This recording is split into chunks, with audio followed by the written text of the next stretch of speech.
What's going on, guys, and welcome to another episode of Inside RCR. I hope you guys enjoyed last week's episode when we got to tour the Bass Pro Shops Motorsports Museum. It was a lot of fun to check out all the cool, interesting NASCAR-related items that were inside that museum. But I'm excited to get back in the studio today and discuss everything that went down in Atlanta and also talk about some of the stuff we missed out on last week when I was on vacation. Let's get into it.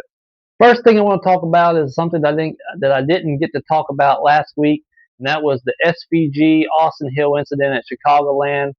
Obviously, there was a lot of buzz around what happened there in that race between those two guys. They have in the past had a fierce rivalry from the O'Reilly series, and now it has kind of bled into the Cup series after the past several weeks. We all know what happened at San Diego with that crash, where that was kind of just an incident on Austin Hill's part. But then, people were starting to throw out the Pocono situation, but I don't think that really had anything to do with it. But we ended up learning that NASCAR wasn't going to penalize SVG for the contact with Austin Hill that caused him to crash into the wall and basically be out of the rest of the race, which I kind of agreed on. I thought that was the right decision. I watched the replay a couple of times just to make sure, and it in the moment I could see where maybe it looked like that, but to me it just kind of looked like the 97 was kind of diving down to the bottom, and he kind of did a late dive, and the 33 just didn't recognize it in time, and the 97 didn't cut him no breaks.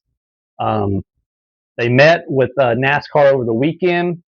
I went back and listened to their interviews over the weekend, and they kind of just said, that basically it's squashed, but we'll see if that's true or not in the next couple of weeks and maybe even the next year if Austin Hill gets to move up to the Cup Series in the 33 full time in 2027. One little interesting nugget I saw last week on Twitter was Carson Brown was making some laps at North Wilkesboro Speedway in an O'Reilly Series car.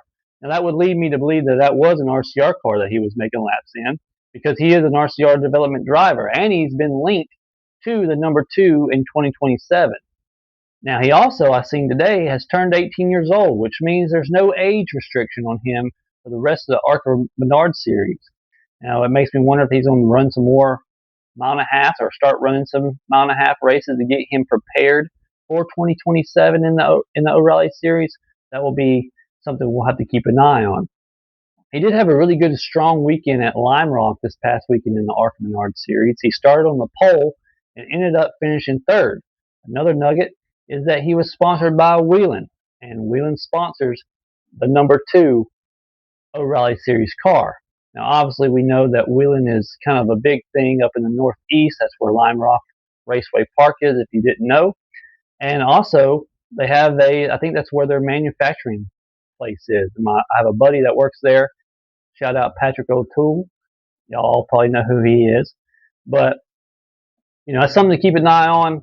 I thought he did a really good job, and I'm really looking forward to seeing if he's going to make an O'Reilly Series start in 2026. And I would like to see where that's going to be. Probably possibly a short track, since he was testing on a shorter type racetrack.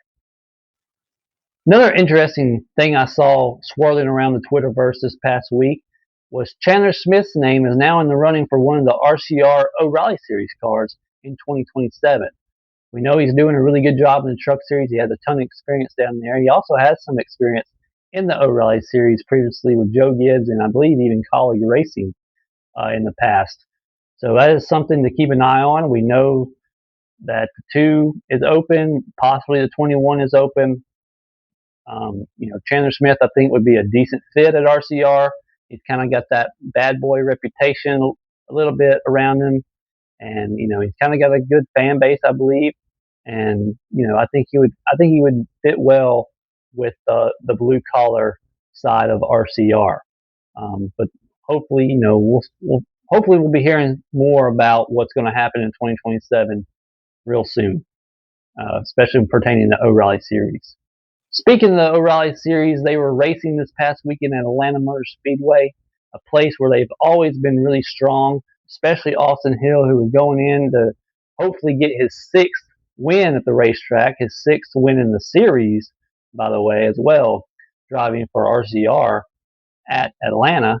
And Jesse Love, who has always been pretty strong since he's moved up to the O'Reilly Series, was looking to have a really decent day and hopefully maybe even win the race, get his first win of the season. And at first, it looked like they were going to be able to do that. Jesse Love was up towards the front most of the day. Austin Hill kind of had some problems early on in the race, but was able to rebound and get back up towards the front. But there late in the race, Jesse Love got caught up in the crash, and then Austin Hill going for the win, going for the lead, was kind of got got turned by the 87, which kind of was just a racing deal, and was ultimately out of the race, which kind of stung for them. I know they were really hoping to get another win in Atlanta, but they'll move on and get ready to go to Indianapolis.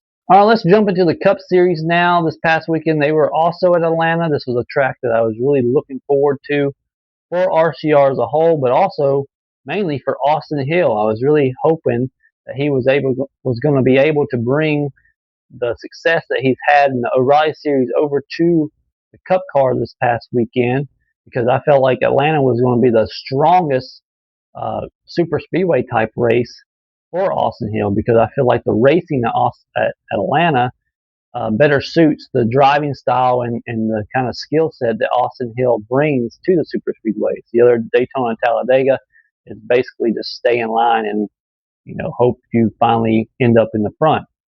But unfortunately, they kind of didn't have the speed that we thought they were going to bring into qualifying. I think maybe the 3 and the 33 kind of were on separate strategies when it comes to that, because Austin Dillon, my bad, ended up starting 4th, and Austin Hill started 30th, I believe.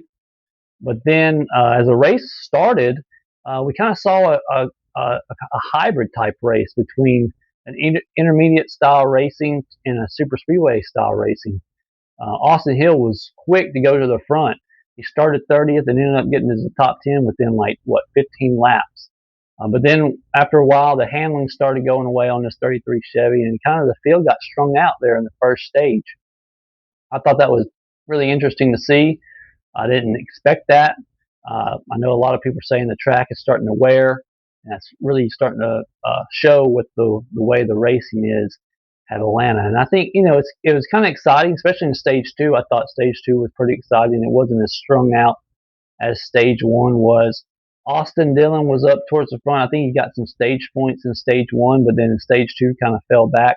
His handling was starting to go away on his race car. But unfortunately, the rain came. And kind of delayed everything right before the end of stage 2, which was a bummer because it was Sunday night, and they weren't getting back into the race cars till about 11 o'clock local time for me. Unfortunately for me, I had to call it a night and go to bed so I can go to work, because it was my first day back since vacation, which was kind of a bummer. But I ended up watching some of the highlights of the rest of the race, and I thought it was really exciting. Ryan Blaney was strong all night, led the most laps. Austin Dillon was able to get a top 10 finish, which was pretty awesome for them, something that they really need, and hopefully they can carry that momentum going into the next several races, which they should be pretty decent at. Austin Hill kind of didn't get the finish they wanted. From the highlights that I saw, they could never really rebound from them falling back early on in stage 1. I think he maybe did get up there in the top 15 at one point, but was ended up getting collected in a crash there at the end. But man, it just kind of it bummed me out that I had to miss the end of the race. But that's kind of the product that we have right now with the Sunday night races, and that's something I want to talk about in the next segment. But just proud of RCR of how they ran this past week at Atlanta. I hope they can carry the momentum, especially the 3, and can carry this momentum and have a decent run next week at North Wilkesboro. In closing, I want to talk a little bit about the Sunday night racing. I understand why NASCAR and the TV partners do Sunday night racing. They want that prime time audience. I get that. And, if it's any other day, if it's any other time, any other race, Like the Coke 600, obviously that's going to be at night. The Southern 500 is obviously going to be at night on a Sunday night. And that's fine because it's a holiday the next day. I ain't got to work. And like last night, if I didn't have to work or if I didn't have to really worry about getting up early, I would have wanted them to finish the race like they did last night. So there's nothing against NASCAR for finishing the race. That's what they needed to do.